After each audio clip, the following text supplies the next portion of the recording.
प्रस्तुत है कहानी चार साधुओं की कथा, दूसरा और अंतिम भाग। तीसरे सन्यासी ने इस तरह अपनी कहानी शुरू की। हुजूर, मैं अजम के राजा का इकलौता बेटा हूं। मुझे शिकार का बहुत शौक था। दोस्तों को साथ लेकर अक्सर शिकार को निकल जाता और कई कई दिनों बाद वापस आता। एक बार की बात है कि मैं शिकार खेलता हुआ बहुत दूर निकल गया। एक बराबर जमीन नजर आई जिसमें जहां तक नजर जाती थी हरियाली ही हरियाली नजर आती थी। जगह जगह रंग बिरंगे फूल अजीब रौनक दे रहे थे। काफी दूर जाने के बाद हमें एक काला हिरण चरता दिखाई दिया। उस पर बहुत सुंदर कपड़ा पड़ा हुआ था और गले में सोने के घुंघरू थे। घोड़ों की आवाज पाकर हिरण चौकन्ना हुआ, सिर उठाकर हमारी तरफ देखा और फिर धीरे धीरे एक तरफ को चल दिया। मैंने अपने साथियों से कहा कि तुम यहीं ठहरो, मैं इस हिरण को जीवित पकड़ूंगा। ये कहकर मैंने हिरण के पीछे घोड़ा दौड़ा दिया। हिरण भी छलांगे भरने लगा और हवा हो गया। हिरण और घोड़ा आगे पीछे बहुत तेज दौड़ते जा रहे थे। मेरा घोड़ा हालांकि बहुत तेज दौड़ रहा था, फिर भी वो हिरण के पास न पहुंच सका। दौड़ते दौड़ते घोड़ा भी पसीने में नहा गया और मेरी जीभ भी प्यास के मारे सूखने लगी। शाम हो चली थी। जब मैंने देखा कि हिरण को जीवित पकड़ने का कोई रास्ता नहीं बन सकता, तो कमान से एक तीर हिरण पर चलाया जो उसके पांव में जाकर लगा। हिरण लंगड़ाता हुआ पहाड़ की तरफ चल पड़ा। मैं भी घोड़े से उतरकर उसके पीछे हो लिया। पहाड़ के कई उतार चढ़ाव पार करने के बाद एक बुर्ज सा नजर आया। जब पास पहुंचा तो एक बगीचा और झरना देखा। हिरण मेरी नजरों से गायब हो गया। मैं थकाहारा होने के कारण पानी पीने और हाथ पांव धोने लगा। अचानक बुर्ज के अंदर से रोने की आवाज आई। कोई कह रहा था, हे बच्चे, जिसने तुझे तीर मारा, मेरी आंख का तीर उसके कलेजे में लगे। भगवान उसे मेरे जैसा दुखी बना दे। मैं ये सुनकर अंदर गया तो देखा एक बुजुर्ग सफेद दाढ़ी चेहरे पर और साफ सुथरा कपड़ा पहने बैठा है और हिरण उसके सामने लेटा है। मैंने जाकर प्रणाम किया और हाथ बांधकर विनती की, हुजूर, मुझसे अनजाने में ये गलती हुई। मुझे पता न था कि आपने इसे पाल रखा है। भगवान के लिए मेरी गलती माफ कीजिए। बुजुर्ग ने कहा, तुमने एक बेजुबान जानवर को सताया है। अगर यह हरकत जैसा कि तुम कहते हो तुमने जानबूझकर नहीं की, तो भगवान तुम्हें माफ कर देगा। मैंने हिरण की टांग से तीर निकाला और घाव धो धो कर पट्टी की। उसके बाद बुजुर्ग ने मुझे खाना खिलाया। थका हुआ तो था ही, खाना खाते ही नींद आ गई। आधी रात के समय रोने की आवाज सुनकर मेरी आंख खुल गई। उठकर इधर उधर देखने लगा। बाएं हाथ एक कमरा था जिस पर रेशमी पर्दा पड़ा हुआ था। रोने की आवाज उसी कमरे से आ रही थी। मैं पर्दा उठाकर अंदर चला गया। क्या देखता हूं कि कमरे में एक खूबसूरत औरत की मूर्ति रखी है जो संगमरमर की बनी हुई थी और ऐसी कलाकारी से बनाई गई थी कि दूर से जीती जागती औरत का भ्रम होता था। वो बुजुर्ग उसके सामने आदर से बैठा है। मैंने बुजुर्ग से पूछा, ये क्या माजरा है? ये मूर्ति किसकी है और तुमने यहां क्यों रख छोड़ी है? बुजुर्ग ने पहले तो मुझे टालने की कोशिश की, लेकिन जब मैंने जिद की तो उसने मुझे अपनी आपबीती सुनाई। बुजुर्ग ने कहा, मेरा नाम नुमान स्याह है। व्यापार मेरा पेशा है। इस व्यापार की बदौलत मैंने देश देश की सैर की और बहुत से राजाओं की सेवा में पहुंच हासिल हुई। एक बार मन में ख्याल आया कि सारी दुनिया देख डाली, मगर फरंग का टापू अब तक न देखा। देखना चाहिए कि वो कैसा देश है, वहां का राजा कैसा है और वहां के रीति रिवाज क्या है। ये इरादा करके अपने दोस्तों और दूसरे व्यापारियों से सलाह की। सबने मिलकर व्यापारिक काफिला तैयार किया और बहुत सा माल सामान लेकर समंदर के रास्ते फरंग के टापू की तरफ रवाना हो गए। हवा अनुकूल थी। कई महीनों की यात्रा के बाद सुख शांति से वहां जा पहुंचे। शहर में जाकर डेरा डाला। अजीब शहर था। बाजारों और गलियों में पक्की सड़कें थी। सफाई ऐसी कि कूड़ा करकट तो क्या कहें, एक तिन का भी नजर नहीं आता था। इमारतें तरह तरह की थी और रात को सड़कों के दोनों तरफ रोशनी होती थी। शहर के बाहर बहुत खूबसूरत बगीचे थे। शहर में काफिले के आने की खबर फैली तो एक व्यक्ति आया और काफिले के सरदार से मिलने की इच्छा जाहिर की। काफिले वाले उसे मेरे पास ले आए। मैंने उसका बड़ा स्वागत किया और फिर आने का मकसद पूछा। उसने कहा कि मुझे यहां की राजकुमारी ने भेजा है। आपके पास जो चीजें राजकुमारी के लायक हो लेकर चलिए, मुंह मांगे दाम मिलेंगे। मैंने उससे अगले दिन हाजिर होने का वादा किया। अगले दिन काफिले का सबसे अच्छा सामान लेकर मैं शाही महल के दरवाजे पर पहुंचा। वही व्यक्ति आया और मुझे राजकुमारी के पास ले गया। मैंने झुककर प्रणाम किया और फिर सब चीजें पेश की। राजकुमारी ने चीजों को पसंद किया और कहा कि इनकी कीमत तुम्हें कल दे दी जाएगी। मैं प्रणाम करके चला आया। अगले दिन मैं फिर राजकुमारी की सेवा में हाजिर हुआ। राजकुमारी ने थोड़ी देर सामान की कीमत के बारे में बातें की। उसके बाद और सब लोगों को वहां से भेज दिया।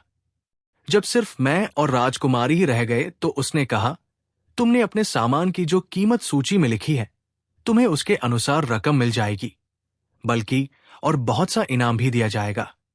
मगर शर्त यह है कि पहले मेरा एक काम करो। मैंने विनती की, आप आदेश दे। अगर मेरी जान और माल आपके किसी काम आ सकता हो तो इसे अपना सौभाग्य समझूंगा। यह सुनकर राजकुमारी ने एक चिट्ठी लिखी और रुमाल में लपेटकर मेरे हवाले की। फिर अपनी उंगली से एक अंगूठी उतारकर मुझे दी और कहा, शहर के बाहर एक बगीचा है, दिलकुशा उसका नाम है। वहां जाकर मैनेजर को ये अंगूठी देना और हमारी तरफ से प्रणाम कहना। फिर इस चिट्ठी का जवाब ले आना, लेकिन जल्दी आना, देर न लगाना। मैं चिट्ठी और अंगूठी लेकर राजकुमारी से विदा हुआ और बगीचे का पता पूछते पूछते वहां पहुंच गया। दरवाजे पर एक सिपाही पहरा दे रहा था। वो मुझे मैनेजर के पास ले गया। मैंने प्रणाम किया और अंगूठी उसकी तरफ बढ़ा दी। वो बिगड़कर बोला, लगता है मौत तुम्हें यहां लाई है। खैर, अब अंदर जाओ। देवदार के पेड़ के साथ एक पिंजरा लटक रहा है। उसमें एक नौजवान कैद है। उसको ये चिट्ठी दो और जवाब लेकर जल्दी वापस आ जाओ। मैं बगीचे में गया। बगीचा क्या था? स्वर्ग का नमूना था। जरा आगे जाकर वो पिंजरा नजर आया जिसमें एक नौजवान कैद था। मैंने चिट्ठी उसे दे दी। वो चिट्ठी खोलकर पढ़ने लगा और मुझसे बार बार राजकुमारी का हाल पूछने लगा। इतने में बहुत से विदेशी सिपाही चारों तरफ से मुझ पर टूट पड़े। एक निहत्थे आदमी की बिसाथी क्या? मैं पल भर में लहूलुहान होकर बेहोश हो गया। कितनी ही देर बेहोश पड़ा रहा। जब होश आया तो देखा कि दो आदमी मुझे चारपाई पर डाले लिए जाते हैं। एक कह रहा था कि इसकी लाश को कहीं जंगल में फेंक आए। दूसरा कह रहा था कि नहीं, अगर किसी को पता चल गया तो और मुसीबत आ जाएगी। मैंने ये सुनकर कहा, भाइयों, मैं अभी मरा नहीं, जीवित हूं। मैं मर जाऊं तो बेशक जहां मन चाहे मेरी लाश को फेंक देना, लेकिन भगवान के लिए ये तो बताओ कि मेरे साथ क्या माजरा हुआ।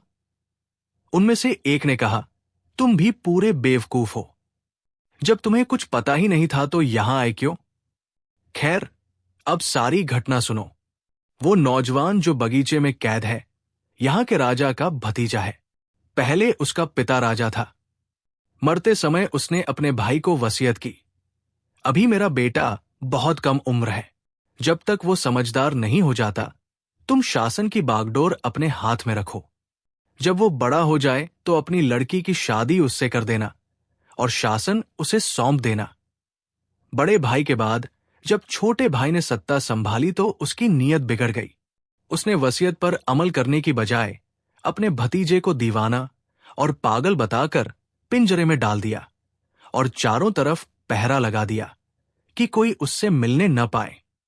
हमारी राजकुमारी यानी राजा की बेटी उस नौजवान का पक्ष लेती है, इसलिए राजा ने ये आदेश दे रखा है कि राजकुमारी और राजकुमार को एक दूसरे की खबर न दी जाए। जब राजकुमारी ने तुम्हारे हाथ चिट्ठी भेजी तो राजा को खबर हो गई और उसने तुम्हारे पीछे सिपाही भेज दिए जिन्होंने तुम्हें घायल किया। अब सुना है कि राजा के मंत्री ने राजकुमारी को इस बात पर राजी कर लिया है कि वो इस राजकुमार को राजा के सामने अपने हाथ से मार डाले। मैंने कहा, चलो मरते मरते ये तमाशा भी देख ले। उन दोनों ने मुझे ले जाकर दरबार के एक कोने में खड़ा कर दिया। राजा सिंहासन पर बैठा था और राजकुमारी के हाथ में नंगी तलवार थी। कैदी नौजवान को पिंजरे से निकाला गया। राजकुमारी तलवार लहराकर उसकी तरफ लपकी, लेकिन जब पास आई तो तलवार फेंककर कैदी राजकुमार के पास बैठ गई। राजा ये देखकर बहुत गुस्से में आया और मंत्री से कहने लगा, क्या तुम यही तमाशा दिखाना चाहते थे मुझे?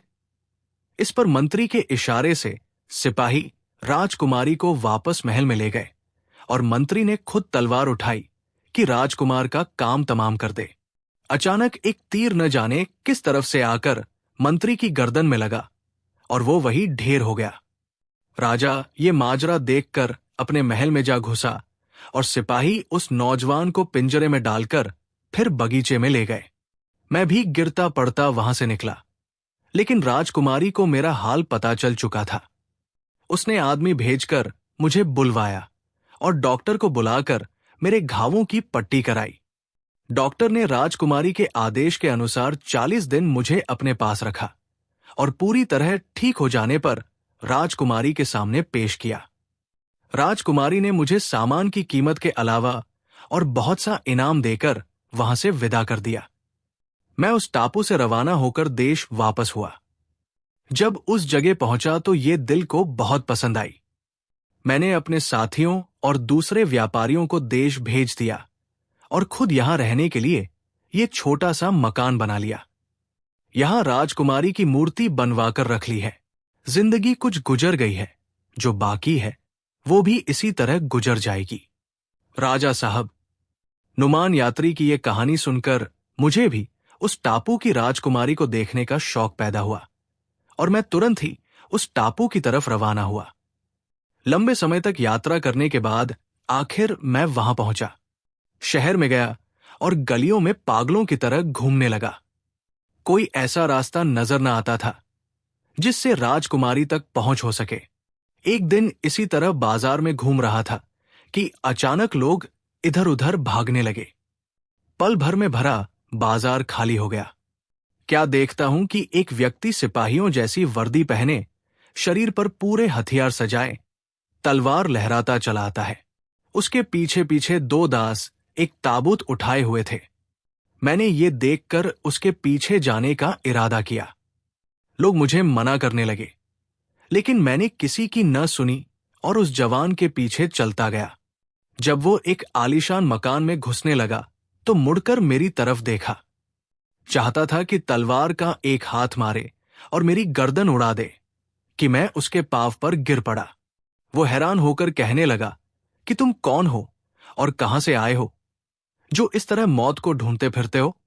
मैंने मौका अच्छा जानकर उसे नुमान यात्री की कहानी सुनाई और कहा कि मैं उसका रिश्तेदार हूं और राजकुमारी से मिलने आया हूं। उस व्यक्ति ने सुनकर एक ठंडी सांस भरी और कहने लगा, हे नौजवान, ये ताबूत जो तुम देख रहे हो उसी राजकुमार का है। मंत्री ने धोखे से राजकुमार को मार डाला। मैं बचपन में राजकुमार के साथ खेला हूं और उसका भाई जैसा हूं। मुझे जोश आया तो मैंने उस मंत्री को खत्म कर दिया। मैं राजा को भी जान से मार देना चाहता था, लेकिन उसने कसम खाकर मुझे यकीन दिलाया कि राजकुमार की जान लेने में उसका कोई हाथ नहीं। मैंने उसकी कसम का भरोसा करके उसे छोड़ दिया।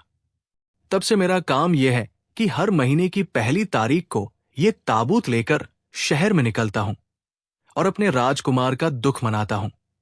राजकुमार का ये अंत सुनकर मेरी आंखों में आंसू भर आए। उस व्यक्ति ने कहा, राजकुमार की मौत के बाद से हमारी राजकुमारी बहुत दुखी है, दिन रात आंसू बहाती रहती है। उस बुजुर्ग व्यापारी नुमान का जिक्र जब भी करती है बड़ी इज्जत से करती है। तुम उसके रिश्तेदार हो। चलो, मैं तुम्हें राजकुमारी के पास ले चलता हूं। वो तुमसे मिलकर बहुत खुश होगी। अंधा क्या चाहे, 2 आंखें। मैं तो पहले ही राजकुमारी को देखने की इच्छा में गली गली भटक रहा था। तुरंत उसके साथ हो लिया। उसने मुझे शाही बगीचे में जाकर बिठाया और खुद जाकर राजकुमारी को खबर की। थोड़ी देर बाद राजकुमारी अपनी कुछ सहेलियों के साथ उस बगीचे में आई। मैंने बड़े आदर से प्रणाम किया। वो नौजवान शायद उसे बता चुका था कि मैं नुमान यात्री का रिश्तेदार हूं। मैंने जब उसे अपने बारे में ये बताया कि मैं अजम का राजकुमार हूं, तो वो और भी खुश हुई। इसके बाद अक्सर ऐसा होने लगा कि हम दोनों की मुलाकात उसी शाही बगीचे में होती। कभी राजकुमारी के साथ उसकी कुछ सहेलियां होती और कभी वो अकेली ही चली आती। वो मेरे साथ बातें करती तो मुझे साफ तौर पर महसूस होता कि वो उदास है। दरअसल राजकुमार की मौत का उसके दिल पर गहरा असर था। आखिर एक दिन कहने लगी, यहां के हालात बहुत खराब है। मैं डरती हूं कि किसी दिन राजकुमार की तरह कहीं मुझे भी खत्म न कर दिया जाए, तो मुझे किसी और देश में ले चलो। ये बात मेरी सोच में भी नहीं आ सकती थी। मैं बहुत खुश हुआ और कहा कि मैं तैयार हूं, अभी चलिए। राजकुमारी गई और थोड़ा सा सामान लेकर मेरे साथ चल दी। शाही महल से निकलकर अंधेरी गलियों और सड़कों से होता हुआ मैं उसे अपने मकान में ले आया। ये मकान साधारण था और किसी को शक भी नहीं हो सकता था कि एक राजकुमारी ऐसे छोटे से मकान में रह सकती है। राजकुमारी के महल से गायब होने की खबर सारे शहर में आग की तरह फैल गई। जगह जगह उसकी तलाश होने लगी। हर तरफ जासूस दौड़ा दिए गए कि राजकुमारी का पता लगाएं। मेरे मकान की तरफ किसी का क्या ध्यान जा सकता था, इसलिए हम दोनों शांति से वही ठहरे रहे। राजकुमारी के कपड़े बदलवा कर मैंने साधारण कपड़े पहना दिए थे और उसे अपनी पत्नी बता दिया था।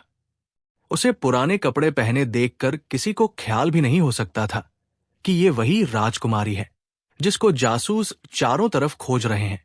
एक दिन एक बुढ़िया भीख मांगती हुई मेरे घर आई और रो रो कर कहने लगा कि मेरी बेटी बीमार है, 2 दिन से भूखी प्यासी पड़ी तड़पती है, भगवान के लिए कुछ मदद करो।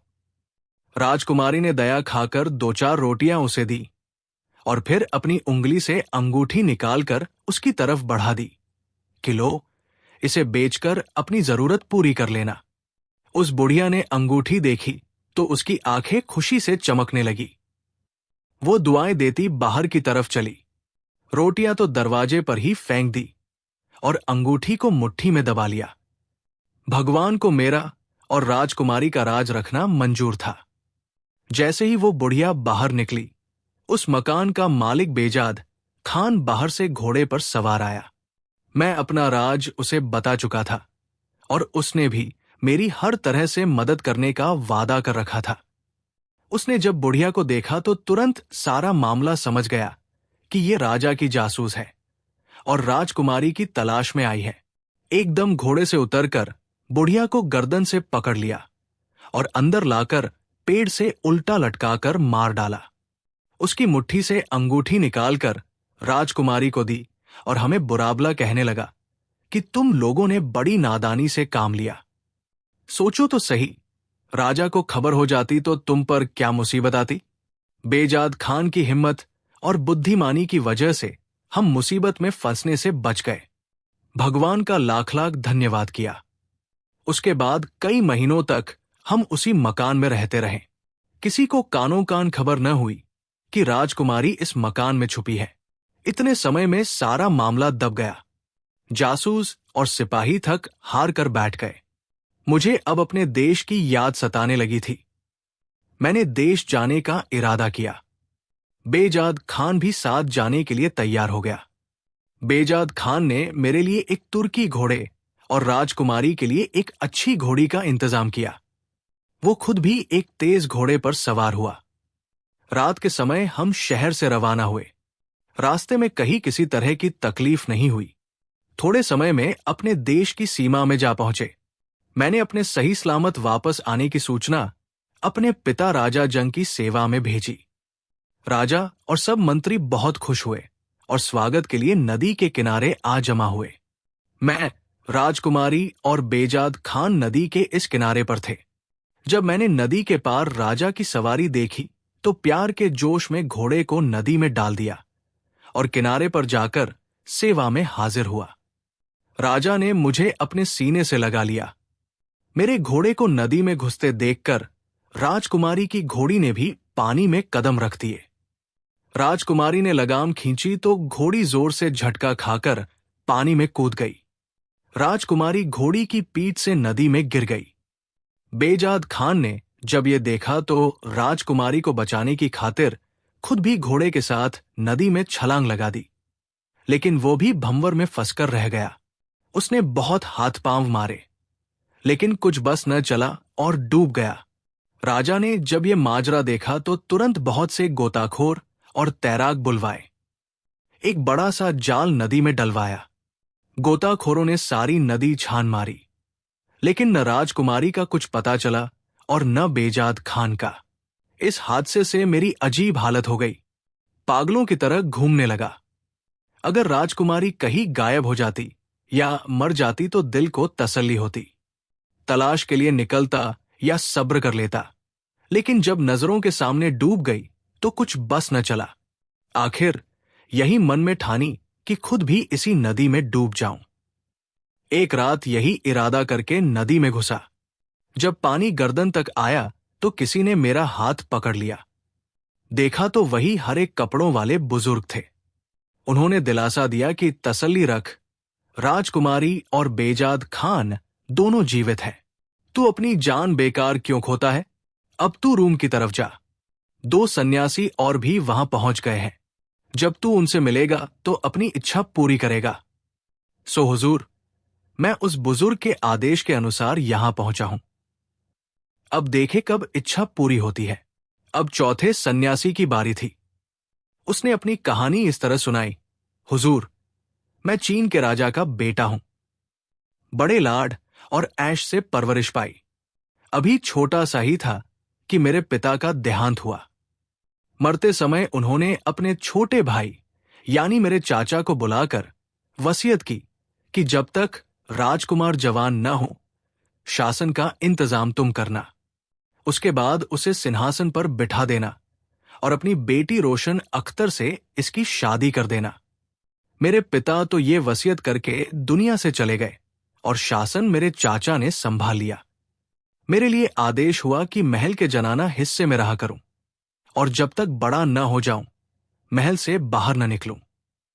शाही आदेश के अनुसार मैं 14 साल की उम्र तक रानियों और दासियों की गोद में पलता रहा। सिवाय खेलकूद के मुझे और कोई काम न भाता था। अपने स्वर्गीय पिता की वसीयत मुझे भी पता थी और मैं समझता था कि अब किसी भी दिन चाचा की लड़की से मेरी शादी हो जाएगी और मैं सिंहासन पर राजा बनकर बैठूंगा। महल में पिता के समय का एक हबशी दास था। उसका नाम मुबारक था और वो मेरा बड़ा ख्याल रखता था। मैं अक्सर उसके पास बैठकर बातें करता रहता। अपने पिता की वसीयत के बारे में भी मुझे उसी ने बताया था। वो मुझे देख देख कर खुश होता और कहता, माशाअल्लाह राजकुमार, अब तुम जवान हो गए हो। जल्द ही अपने पिता के राज्य के मालिक बन जाओगे। एक दिन मुबारक कहने लगा कि चलो मैं तुम्हें दरबार में ले चलता हूं। शायद तुम्हें देखकर तुम्हारे चाचा को ख्याल आए और तुम्हारा हक तुम्हें सौंप दे। मुबारक मुझे अपने साथ दरबार में ले गया। चाचा ने मुझे देखकर बहुत प्यार दिखाया। फिर ज्योतिषियों को बुलाया और उनसे कहा कि जरा हिसाब लगाकर बताओ कि इस साल का कौन सा महीना, कौन सा दिन और कौन सा समय शुभ है, ताकि उसमें राजकुमार की शादी कर दी जाए। ज्योतिषियों को उसने पहले ही कुछ समझा रखा था। वे हिसाब लगाकर बोले, हुजूर, ये पूरा साल अशुभ है, कोई तारीख शुभ नहीं बैठती। अगर ये साल खैरियत से कटे तो अगले साल ये काम करना बेहतर रहेगा। राजा ने मुबारक की तरफ देखा और कहा, राजकुमार को वापस महल में ले जाओ। भगवान ने चाहा तो ये साल गुजरने के बाद इसकी अमानत इसे सौंप दूंगा। इससे कहो कि तसल्ली रखे और खूब पढ़े लिखे। मुबारक ने प्रणाम किया और मुझे महल में वापस ले आया। 2-3 दिन बाद मैं मुबारक के पास गया तो वो मुझे देखकर रोने लगा। मैंने पूछा तो कहने लगा, काश मैं उस दिन तुम्हें दरबार में न ले जाता। मुझे क्या पता था कि राजा की नीयत खराब हो चुकी है। अब वो राज्य तुम्हारे हवाले नहीं करना चाहता। अब उसने मुझे आदेश दिया है कि किसी न किसी तरह राजकुमार को जान से मार डालो। मुबारक की ये बात सुनकर मैं उसके पांव पर गिर पड़ा और बोला, मुझे राज्य नहीं चाहिए, मेरी जान बच जाए, यही मेरा राज्य है। मुबारक ने मुझे उठाकर सीने से लगाया और कहने लगा, डरो नहीं राजकुमार, मुझे एक उपाय ऐसा सूझा है कि तुम्हारी जान भी बचे और राज्य भी तुम्हारे हाथ आए। मेरे साथ आओ। मुबारक मुझे उस कमरे में ले गया जहां मेरे पिता आराम किया करते थे। वहां एक बड़ी सी कुर्सी रखी थी। मुबारक ने उसे हटाकर एक तरफ रखा और जमीन खोदने लगा।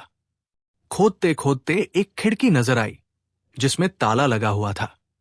दिल में मैं ये समझ रहा था कि मुबारक ने मुझे दफन करने के लिए ये गड्ढा खोदा है। उसके बुलाने पर डरता डरता पास आया तो वो हंसने लगा और तुरंत ताला खोल दिया। उस खिड़की के अंदर एक छोटी सी इमारत थी। 4 कमरे थे, जगह जगह घड़े रखे हुए थे जिनके मुंह सोने की ईंटों से बंद थे। एक घड़ा पूरी तरह सोने के सिक्कों से भरा हुआ था और उसका मुंह खुला था। जो घड़े बंद थे उन पर पन्ने का बना हुआ एक एक बंदर बैठा था। मैंने गिना तो देखा कि कुल 39 बंदर हैं। हैरान होकर मुबारक से पूछा कि ये क्या जादू है और ये किसका मकान है। मुबारक ने जवाब दिया, हुजूर, ये सारा खजाना आपका है, मेरे बिना किसी को इसकी खबर नहीं। और ये जो बंदर देखते हो, इनका माजरा ये है कि आपके पिता की जिन्नों के राजा मलिक सादिक से दोस्ती थी। वो हर साल बहुत से उपहार लेकर मलिक सादिक के पास जाते और 1 महीना उसके यहां ठहरते। जब वो विदा होते तो मलिक सादिक उन्हें पन्ने का एक बंदर देता। राजा इन बंदरों को लाकर इस तहखाने में रखते रहे। एक बार मैंने विनती की कि हुजूर, आप मलिक सादिक के पास लाखों रुपए के उपहार ले जाते हैं और वो आपको पत्थर के एक बेजान बंदर पर टरका देता है। वो हंसकर कहने लगे कि देखो मुबारक, किसी को बताना नहीं। ये बंदर देखने में बेजान है, लेकिन इनमें से हर एक के नीचे 1-1 हजार देव है। मगर जब तक मेरे पास 40 बंदर जमा न हो जाएं, इनसे काम नहीं लिया जा सकता। अफसोस, एक बंदर की कमी थी कि राजा साहब का देहांत हो गया। अब तुम्हारी ये हालत देखकर मुझे ख्याल आया है कि तुम्हें मलिक सादिक के पास ले जाऊं और तुम्हारे चाचा के अत्याचारों का हाल उसे सुनाऊं। मुझे यकीन है कि तुम्हारे पिता की दोस्ती का लिहाज करके वो 40वां बंदर तुम्हें दे देगा और फिर तुम पूरे चीन के राज्य को आसानी से हासिल कर सकोगे। अगर बंदर न भी मिला तो तुम यहां से निकल जाओगे और तुम्हारी जान बच जाएगी। मुझे मुबारक की ये राय बहुत पसंद आई और कहा कि आप मेरे बुजुर्ग हैं, जो ठीक समझेंगे वही करेंगे। मुबारक बाजार गया और मलिक सादिक के पास ले जाने के लिए उपहार खरीदे और फिर वो एक दिन राजा के पास गया और कहने लगा, हुजूर, राजकुमार को मार डालने का एक तरीका मेरे दिमाग में आया है। मैं इसको बाहर जंगल में ले जाकर ठिकाने लगा हूं। किसी को पता भी नहीं चलेगा और आपकी बदनामी भी नहीं होगी। राजा मुबारक के इस सुझाव पर बहुत खुश हुआ और बहुत कुछ इनाम देने का वादा किया। इधर से तसल्ली करके मुबारक मेरे पास आ गया। आधी रात के समय हम दोनों ने शहर से कूच किया और उत्तर की ओर रवाना हुए। करीब 1 महीने तक यात्रा करने के बाद एक घने और डरावने जंगल में पहुंचे। उस समय रात हो रही थी। मुबारक एक जगह रुक गया और कहने लगा कि भगवान का शुक्र है, हम अपनी मंजिल पर पहुंचे।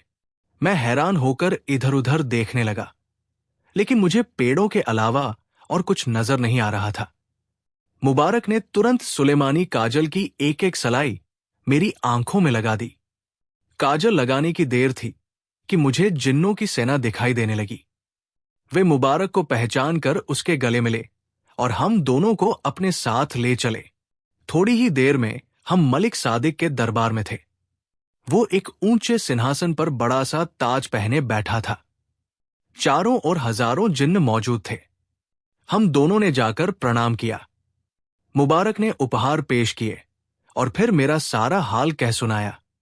मलिक सादिक ने कहा, हमसे राजकुमार के लिए जो हो सकेगा करेंगे, लेकिन पहले इसे हमारा एक काम करना होगा। अगर वो काम इसने कर दिया और ईमानदारी दिखाई तो जो ये चाहेगा वही पाएगा। मैंने ये सुनकर विनती की कि आप आदेश दें, मैं उसका पूरा पालन करूंगा। सादिक ने कहा, एक बार फिर सोच लो, इस काम में तुम्हारी ईमानदारी और शराफत की पूरी परीक्षा होगी। तुम अभी नौजवान हो, ऐसा न हो कि बेईमानी कर बैठो और मुसीबत में फंस जाओ। मैंने विनती की, भगवान हुजूर के प्रताप से मेरी हर मुश्किल आसान कर देगा। मैं जहां तक संभव होगा कोशिश करूंगा और आपकी अमानत आप तक ले आऊंगा। इस पर मलिक सादिक ने जेब से एक तस्वीर निकाल कर दी और कहा कि जाकर इसे तलाश करो और जब मिल जाए तो तुरंत मेरे पास ले आओ। मैंने देखा तो देखता ही रह गया। ये एक बहुत ही खूबसूरत लड़की की तस्वीर थी। मैंने ऐसी लड़की आज तक कहीं नहीं देखी थी, न सुनी थी। मैंने तस्वीर को जेब में डाला, मलिक सादिक से अनुमति चाही और मुबारक को साथ लेकर लड़की की तलाश में निकल पड़ा। 6-7 साल तक उस लड़की की तलाश में देश देश की खाक छानता रहा। फिर एक शहर में पहुंचा जिसकी इमारतें बहुत आलीशान थी। एक सड़क पर चला जा रहा था कि एक अंधे फकीर को भीख मांगते देखा। वो बहुत दर्द भरी आवाज में पुकार रहा था, मगर कोई व्यक्ति उसे एक पैसा तक न देता था। दूर तक मैं उसके पीछे गया, लेकिन यही देखा कि किसी ने उसे कुछ न दिया। मुझे उसकी हालत पर दया आई और उसे एक सोने का सिक्का दे दिया। सिक्का लेकर वो बोला, हे दानी, भगवान तेरा भला करे, तू शायद परदेसी है, इस शहर का रहने वाला नहीं। मैंने जवाब दिया, हाँ बाबा, मैं परदेसी हूं। 7 साल से जगह जगह धक्के खाता फिर रहा हूं। जिस काम के लिए निकला हूं उसका सुराग नहीं मिलता। आज इस शहर में इत्तेफाक से आ पहुंचा हूं। फकीर दुआएं देता हुआ विदा हुआ और मैं उसके पीछे पीछे हो लिया। कुछ दूर चलने के बाद शहर से बाहर एक वीरान जगह पर एक बहुत बड़ा महल दिखाई दिया। फकीर उस महल के अंदर चला गया। यह बहुत पुराना महल था। जगह जगह से इमारत गिरी पड़ी थी। मैं सोचने लगा कि जब यह बना होगा तो इस पर लाखों रुपए खर्च हुए होंगे, लेकिन अब इसकी मरम्मत और देखभाल करने वाला भी शायद कोई नहीं है। पता नहीं ये अंधा फकीर यहां क्यों रहता है। फकीर महल के दरवाजे में घुसा ही था कि अंदर से आवाज आई, पिताजी, क्या बात है, आज इतनी जल्दी क्यों लौट आए? बूढ़े फकीर ने जवाब दिया, बेटी, आज भगवान ने एक मुसाफिर को मेरे हाल पर मेहरबान किया। उसने एक सोने का सिक्का मुझे दिया। बहुत दिनों से पेट भरकर खाना न खाया था। सिक्के से मांस, मसाला, घी, तेल, आटा वगैरह खरीदा और तेरे लिए कुछ कपड़ा भी खरीदा। अब तू खाना पका, खा पी कर हम उस दानी के हक में दुआ करें। हालांकि उसके दिल का मतलब हमें पता नहीं, पर भगवान को तो पता है। शायद वो हम बेबसों की दुआ स्वीकार करे। फकीर की बातों से मुझे अंदाजा हुआ कि बेचारा बहुत ही मुसीबतों का मारा है। घर में कोई चीज नहीं। मुझे उसके हाल पर और दया आई। मन चाहा कि उसे 20 सिक्के और दे दूं, लेकिन आवाज की तरफ ध्यान जो गया तो एक लड़की वहां खड़ी देखी। हैरान रह गया, क्योंकि वो बिल्कुल वैसी लड़की थी जिसकी तस्वीर मलिक सादिक ने मुझे दी थी। मैंने तस्वीर निकालकर दोनों को मिलाया तो दोनों में जरा भी फर्क न पाया। मुझे अपनी तरफ देखकर वो लड़की झिझक कर कहने लगी, ये कौन बेशर्म है जो बिना अनुमति अंदर चला आया? मैंने नरमी से कहा, नाराज न हो, मैं एक थकाहारा मुसाफिर हूं, ठहरने के लिए जरा सी जगह चाहता हूं। अंधे फकीर ने मेरी आवाज पहचान ली, पास बुलाकर गले लगाया और अंदर ले गया। लड़की एक कोने में जाकर छुप गई। फकीर ने एक टूटी हुई चारपाई लेटने के लिए दी। बूढ़े फकीर ने मुझसे मेरा हाल पूछा कि क्यों घर बार छोड़कर अकेले घूमते हो और तुम्हें किसकी तलाश है? बाबा, मैं चीन का राजकुमार हूं। मेरे पास इस लड़की की तस्वीर है जो मैंने एक व्यापारी से 1 लाख रुपए में खरीदी थी। लड़की को देखने की इच्छा में राज्य और महल का ऐशाराम छोड़कर घर से निकला हूं और फकीर का रूप बदलकर सारी दुनिया छान मारी। अब यहां आकर रास्ता मिला है, आगे हर बात पर आपका अधिकार है। ये सुनकर अंधे फकीर ने एक ठंडी सांस भरी और कहा, मेरी बेटी बड़ी मुसीबत में फंसी है। किसी इंसान की ये हिम्मत नहीं कि इससे शादी कर सके। मैं ये सुनकर बहुत हैरान हुआ और फकीर से विनती की कि मुझे अपना हाल सुनाओ। तब उस अंधे फकीर ने मुझे अपनी ये कहानी सुनाई।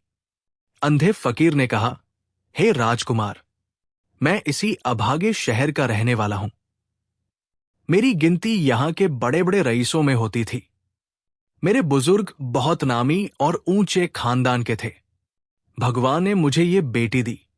जब ये जरा बड़ी हुई तो सारे देश में ये बात फैल गई कि फला रईस के घर में ऐसी सुंदरी है कि सुंदरता में परियां भी उसका मुकाबला नहीं कर सकती। ये बात इस शहर के राजकुमार ने भी सुनी और जिद करने लगा कि मैं तो इसी लड़की से शादी करूंगा।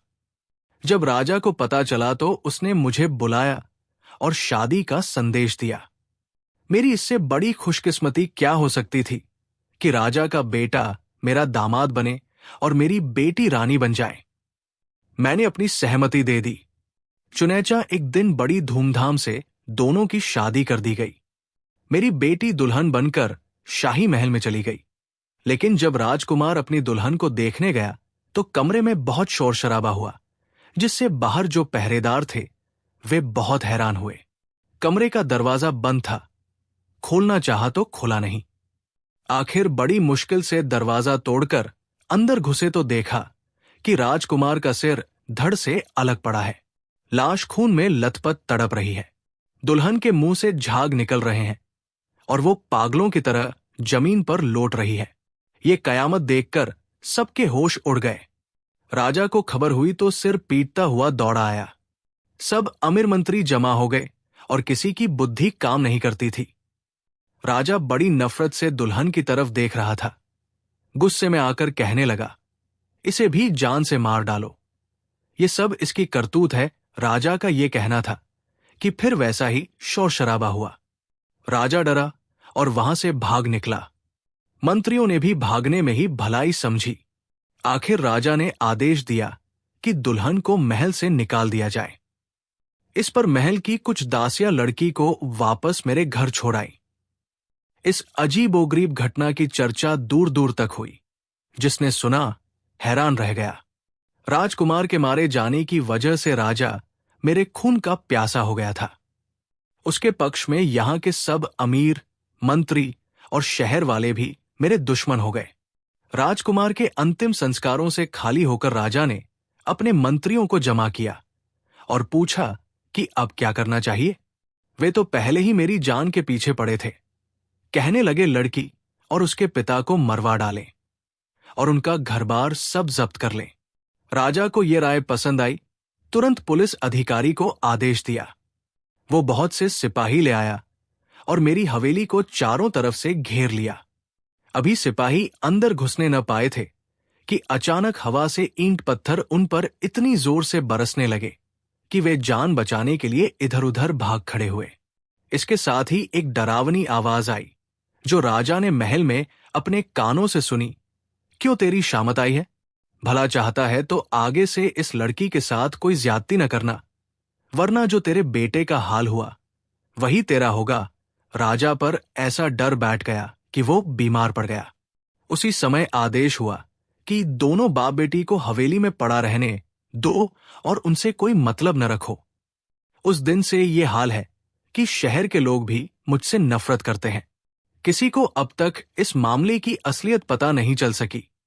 एक बार मैंने इस लड़की से पूछा कि तुमने अपनी आंखों से क्या कुछ देखा था? तो वो कहने लगी, जब राजकुमार मेरे कमरे में आया तो कमरे की छत फट गई। एक सुनहरा सिंहासन नीचे आया जिस पर एक नौजवान शाही कपड़े पहने बैठा था। सिंहासन के चारों ओर और बहुत से लोग थे। उनकी शक्लें इंसानों जैसी थी, लेकिन पैर जिन्नों जैसे नजर आए। वे तलवारें खींचकर राजकुमार की तरफ बढ़े। मेरा दिल धड़कने लगा और डर के मारे मैं बेहोश हो गई। फिर मुझे कुछ होश नहीं रहा। तब से हमारा ये हाल है कि इस टूटी फूटी हवेली में रहते हैं। राजा की नाराजगी की वजह से अपने और पराये सब दुश्मन बन गए। जो माल सामान था सब बिक गया। इसी दुख में आंखें भी चली गई। अब सुबह से शाम तक भीख मांगता हूं तो कोई एक पैसा तक नहीं देता। इस अभागी लड़की के शरीर पर कपड़ा नहीं कि सिर ढके और खाने को नहीं कि पेट भरे। भगवान से दिन रात यही प्रार्थना करता हूं कि मौत आ जाए या जमीन फटे और हम दोनों उसमें समा जाएं। भगवान ने शायद तुम्हें हमारे ही लिए भेजा है। तुमने एक सिक्का दिया तो हमने बहुत समय बाद पेट भरकर खाना खाया। अगर तुम्हारी जान का खतरा न होता तो बड़ी खुशी से इसकी शादी तुम्हारे साथ कर देता। मैं निराश होकर सराय में आ गया, जहां मुबारक मेरा इंतजार कर रहा था। मैंने उसे सारा माजरा सुनाया। वो सुनकर बहुत खुश हुआ और कहने लगा कि चलो हमारी मेहनत बेकार नहीं गई, लड़की का पता तो चल गया। मैं अपने मन में सोच रहा था कि इतने सालों की भागदौड़ के बाद लड़की का पता तो चल गया, लेकिन उसका अंधा बाप किसी तरह राजी ही नहीं होता। फिर यह भी ख्याल आता है कि वो फकीर अपनी लड़की मेरे हवाले कर भी दे, तब भी क्या होगा? वो मलिक सादिक की पत्नी बन जाएगी। क्या कोई ऐसी सूरत नहीं हो सकती कि ये लड़की मेरी पत्नी बन जाए? इसके साथ ही ख्याल आता है कि कहीं जिन्नों के हाथों मेरी भी वही हालत ना हो जो राजकुमार की हुई। रात भर इसी तरह के विचार मेरे दिमाग में आते रहे। सुबह हुई तो मैंने बाजार से बहुत से अच्छे अच्छे कपड़े और फल वगैरह खरीदे और ये सब सामान उस अंधे फकीर की सेवा में पेश किया। इसी तरह एक महीना बीत गया। मैं हर दिन फकीर के लिए उपहार ले जाता और कोशिश करता कि किसी तरह वो मान जाए, लेकिन वो बराबर यही कहता रहा कि मैं तुम्हारी जान खतरे में डालना नहीं चाहता। इत्तेफाक की बात कि फकीर बीमार पड़ गया। मैंने उसके इलाज में बहुत दौड़ धूप की। हर समय उसकी सेवा में हाजिर रहता, हकीम से दवा लाता, अपने हाथ से पिलाता, तरह तरह के खाने अपने हाथ से तैयार करके उसे खिलाता। मेरी इस सेवा का उसके दिल पर गहरा असर हुआ और एक दिन मेहरबान होकर कहने लगा, राजकुमार, तुम बड़े जिद्दी हो। मैंने बहुत तुम्हें मना किया कि इस इरादे को छोड़ दो, लेकिन तुम नहीं मानते। लोग कहते हैं कि जान है तो जहान है, लेकिन तुम खुद कुएं में गिरना चाहते हो। अच्छा, मैं अपनी बेटी तुम्हारे हवाले करता हूं। मैं बस थोड़े दिनों का मेहमान हूं। जब तक जीता हूं मेरी आंखों के सामने रहो। मर जाऊं तो जो तुम्हारे जी में आए करना। मैं ये सुनकर बहुत खुश हुआ और उसकी सेवा और ज्यादा मन लगाकर करने लगा। कुछ दिन बाद ही उसका देहांत हो गया। उसके अंतिम संस्कार से खाली होकर मैं और मुबारक उस लड़की को सराय में ले आए।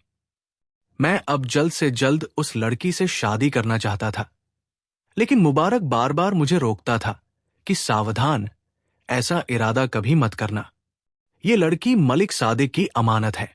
क्या उसने कहा नहीं था कि अमानत में बेईमानी करोगे तो नुकसान उठाओगे? लेकिन जब मैं किसी तरह न माना और बहुत जिद की तो उसका दिल पिघल गया और कहने लगा, तुम्हें जरा सब्र से काम लेना चाहिए। मैं एक ऐसी तरकीब करूंगा जिससे तुम्हारा मकसद पूरा हो जाएगा।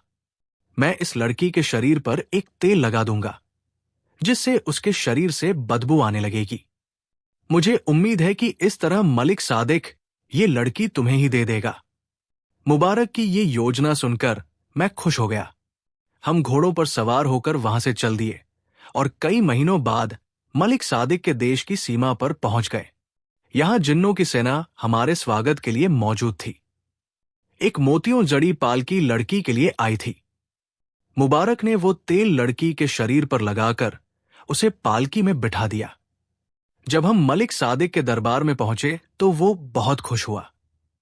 बड़ी इज्जत से मुझे अपने पास बिठाया और कहने लगा, अब मैं तुमसे ऐसा व्यवहार करूंगा कि आज तक किसी जिन ने आदमी के साथ न किया होगा।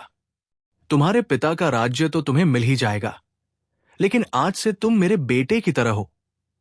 ये बातें हो रही थी कि जिन्नों ने पालकी उसके सामने ला रखी। लड़की पालकी से निकलकर मलिक सादिक के सामने आई तो बदबू उसकी नाक में चढ़ी। एकदम दिमाग परेशान हुआ और वो घबराकर बाहर उठाया। फिर हम दोनों को बुलवाया और कहने लगा, ये शर्त तुमने खूब पूरी की। क्या मैंने कहा नहीं था कि बेईमानी करोगे तो नुकसान उठाओगे? अब देखो तुम्हारा क्या हाल करता हूं। उस समय वो इतने गुस्से में था जैसे हम दोनों को अभी जान से मार डालेगा।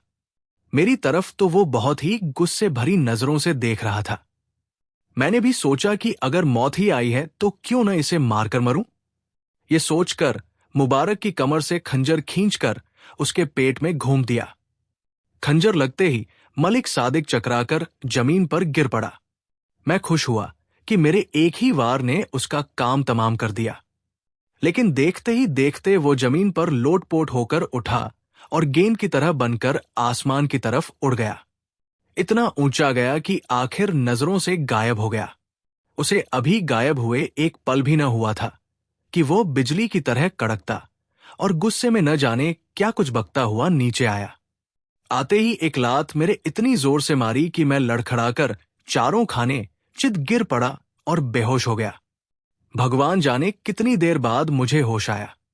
आंख खोलकर देखा तो चारों तरफ जंगल ही जंगल था, और वो भी बहुत घना और डरावना, जहां कटीली झाड़ियों के सिवा और कोई पेड़ नजर नहीं आता था। मैं सोचने लगा कि अब क्या करूं और कहां जाऊं। कुछ पता नहीं था कि ये जगह कौन सी है। आखिर उठकर एक तरफ को चल दिया।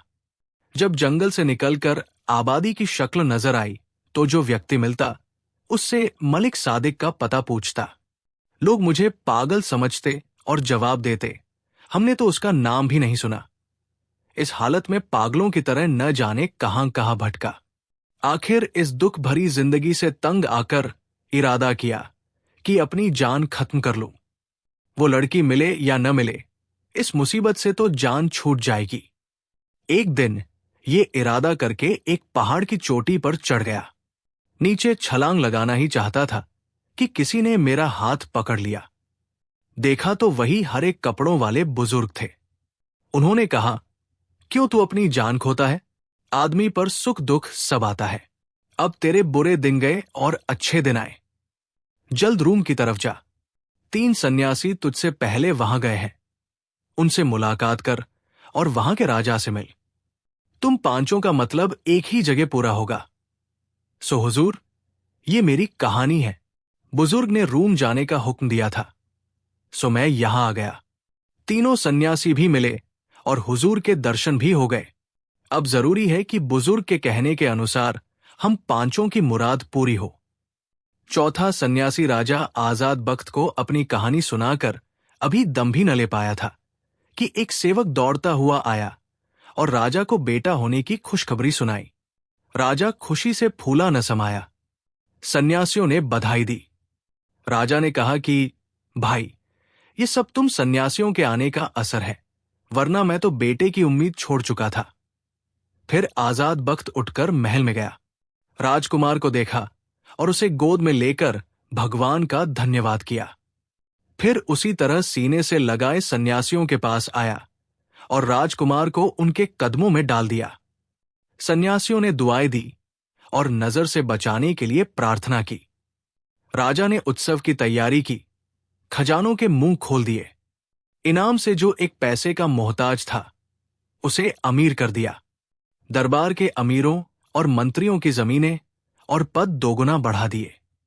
सिपाहियों को 5-5 साल का वेतन इनाम के तौर पर दिया। गरीबों और फकीरों की झोलियां सोने के सिक्कों से भर दी। जनता का 3 साल का टैक्स माफ कर दिया। पूरे शहर में खुशी की एक लहर दौड़ गई। जिसे देखो खुशी के मारे पागल हुआ जा रहा था। लोग अभी ये खुशियां मना ही रहे थे कि एकदम दासिया रोती पीटती, सिर पर धूल डालती महल से निकली और राजा के पास आकर बोली, हुजूर, जिस समय राजकुमार को नहला धुलाकर दाई की गोद में दिया तो बादल का एक टुकड़ा आया और उसने दाई को घेर लिया। थोड़ी देर बाद देखा तो दाई बेहोश पड़ी थी और राजकुमार गायब हो गया था। राजा ने यह सुनकर सिर पीट लिया और वो देश जहां थोड़ी देर पहले खुशियां मनाई जा रही थी, अब वहां हर जगह दुख होने लगा। 2 दिन तक क्या अमीर क्या गरीब, किसी ने दुख के मारे खाना न खाया। किसी को सिवाय रोने और आंसू बहाने के कोई काम न रहा। जब राजकुमार के दुख में रोते पीटते तीसरा दिन हुआ तो वही बादल फिर आया और एक खूबसूरत पालना महल में रखकर चला गया। रानी, दाई और दासियां दौड़ी दौड़ी आईं। देखा तो राजकुमार पालने में लेटा अंगूठा चूस रहा है। उसके गले में बहुत सुंदर कमीज थी जिसमें मोती जड़े थे और शरीर पर तरह तरह के कीमती गहने थे। राजकुमार के वापस आने की खबर चारों तरफ फैल गई। लोगों का दुख खुशी में बदल गया। सब अपने आंसू पोंछकर हंसने लगे। राजा ने एक नया महल बनवाया और चारों सन्यासियों के रहने का इंतजाम वहां कर दिया। नौकर चाकर उनकी सेवा के लिए हर समय हाजिर रहते और राजा भी इस बात का ख्याल रखता कि सन्यासियों को किसी तरह की तकलीफ न हो। जब राजकाज के काम से फुर्सत मिलती उनके पास आ बैठता और बातें करता। लेकिन अब यह होने लगा कि हर महीने की पहली जुमेरात को वही बादल का टुकड़ा आता और राजकुमार को ले जाता। तीसरे दिन वही बादल राजकुमार को महल में छोड़ जाता तो उसके पालने में किस्म किस्म के उपहार और देश विदेश के खिलौने पड़े होते। इसी तरीके से आते जाते राजकुमार 7 साल का हो गया। राजा हैरान था कि ये क्या माजरा है। कुछ पता नहीं चलता कि राजकुमार को कौन ले जाता है और फिर दे जाता है। आखिर राजा ने सन्यासियों से सलाह की और उनके सुझाव के अनुसार राजकुमार के गायब होने की तारीख से एक दिन पहले एक चिट्ठी लिखकर उसके पालने में रख दी। उस चिट्ठी में लिखा था, राजकुमार के साथ आपका प्यार देखकर हमारा दिल भी आपसे मिलने को चाहता है। हमें अपना दोस्त समझते हुए अपना हाल लिखें ताकि हमारे दिल को तसल्ली हो और हैरानी दूर हो। अगले दिन राजकुमार हमेशा की तरह गायब हुआ। राजा आजाद बख्त शाम के समय सन्यासियों के पास बैठा बातें कर रहा था कि एक बंद लिफाफा उसकी गोद में आकर गिरा। खोलकर पढ़ा तो लिखा था, हमारा दिल भी आपसे मिलने को चाहता है। सवारी के लिए सिंहासन हाजिर है। अगर इसी समय आए तो बहुत अच्छा हो। इसके साथ ही एक सिंहासन उनके सामने आकर उतरा। आजाद बख्त उसी समय चारों सन्यासियों को साथ लेकर सिंहासन पर जा बैठा। इन पांचों के बैठते ही सिंहासन अपने आप हवा में उड़ने लगा और देखते ही देखते कहीं से कहीं पहुंच गया। काफी देर की यात्रा के बाद सिंहासन एक आलीशान महल में जाकर उतरा। महल बहुत खूबसूरत था और दुल्हन की तरह सजा हुआ था, लेकिन यह पता नहीं चलता था कि यहां कोई है या नहीं। इतने में किसी ने सुलेमानी काजल की एक एक सलाई उन पांचों की आंखों में लगा दी। उनकी आंखों से आंसुओं की 2-2 बूंदें गिर पड़ी। अब जो देखा तो हैरान रह गए। हजारों परियां उनके स्वागत के लिए रंग बिरंगे कपड़े पहने खड़ी थी और उन पर खुशबू छिड़क रही थी। राजा आजाद बख्त चारों सन्यासियों को साथ लिए आगे बढ़ा। परियां आदर से उनके दोनों तरफ खड़ी हो गई। दरबार में पहुंचे तो देखा कि परियों का राजा मलिक शहबाल पन्ने के सिंहासन पर बड़ी शान से बैठा है। पास ही एक परी राजकुमार के साथ खेल कूद में लगी है। मलिक शहबाल राजा को देखते ही उठा और सिंहासन से उतरकर गले मिला। फिर अपने साथ सिंहासन पर लाकर बिठाया।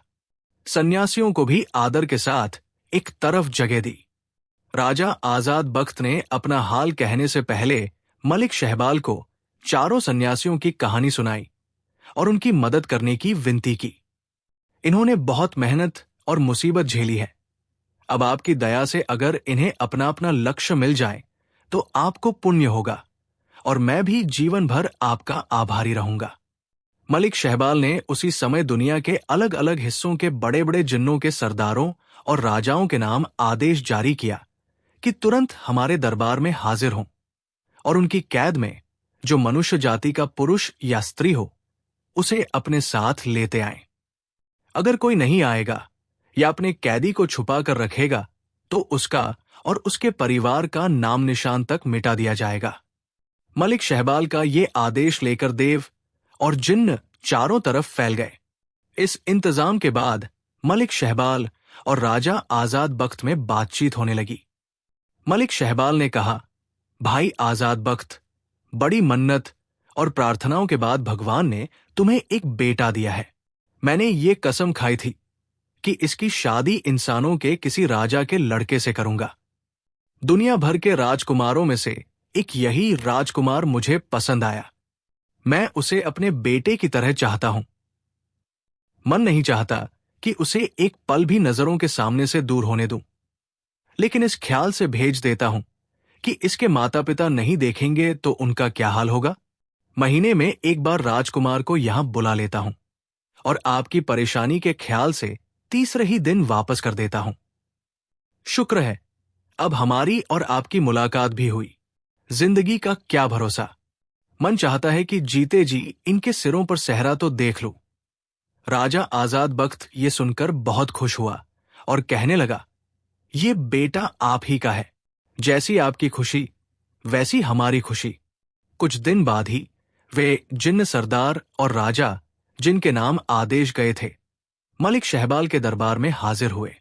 सबसे पहले मलिक शहबाल ने मलिक सादिक से कहा, तेरे पास जो लड़की है उसे पेश कर। उसने बहुत गुस्सा दिखाया, लेकिन जब कुछ बस चलता नजर न आया तो अंधे फकीर की लड़की को दरबार में पेश कर दिया। मलिक शहबाल ने उस लड़की को चौथे सन्यासी को सौंप दिया। जिन्नों की राजकुमारी के बारे में पता चला कि वो अम्मान देश के राजा की इकलौती बेटी है। उसने मलिक शहबाल के कहने से अपनी बेटी की शादी निमरोज के राजकुमार के साथ कर देने की बात मान ली। इस तरह दूसरे सन्यासी की इच्छा पूरी हुई। उस टापू की राजकुमारी और बेजाद खान दोनों एक दूसरे राजा के पास से मिले। उन दोनों को तीसरे सन्यासी के हवाले कर दिया गया। अब दमिश्क की राजकुमारी बाकी थी। मलिक शहबाल ने सबसे पूछा, लेकिन सब कस्में खा खा कर मना करने लगे कि हमें उसका कुछ पता नहीं है। आखिर मलिक शहबाल ने पता लगाया कि कोई राजा या सरदार ऐसा भी है जो दरबार में हाजिर न हुआ हो। लोगों ने विनती की और तो सब हाजिर है, बस एक कोकाफ का जादूगर नहीं आया। मलिक शहबाल ने तुरंत जिन्नों और देवों की एक सेना उसकी तरफ भेजी। सेना के सरदार को आदेश दिया कि अगर वो सीधे तरीके से दमिश्क की राजकुमारी को लेकर हमारे दरबार में हाजिर हो जाए तो ठीक है, वरना उसके किले और महल को आग लगा दो और उसे पकड़कर हमारे सामने लाओ। मलिक शहबाल का आदेश मिलते ही जिन्नों और देवों की फौज रवाना हुई और जाकर जादूगर के किले को चारों तरफ से घेर लिया। 2 दिन तक जबरदस्त लड़ाई हुई। आखिर जादूगर पकड़ा गया और मलिक शहबाल के सामने पेश किया गया। मलिक शहबाल ने कोकाफ के जादूगर से पूछा कि दमिश्क की राजकुमारी कहाँ है, लेकिन वो बताने से साफ मना करता रहा।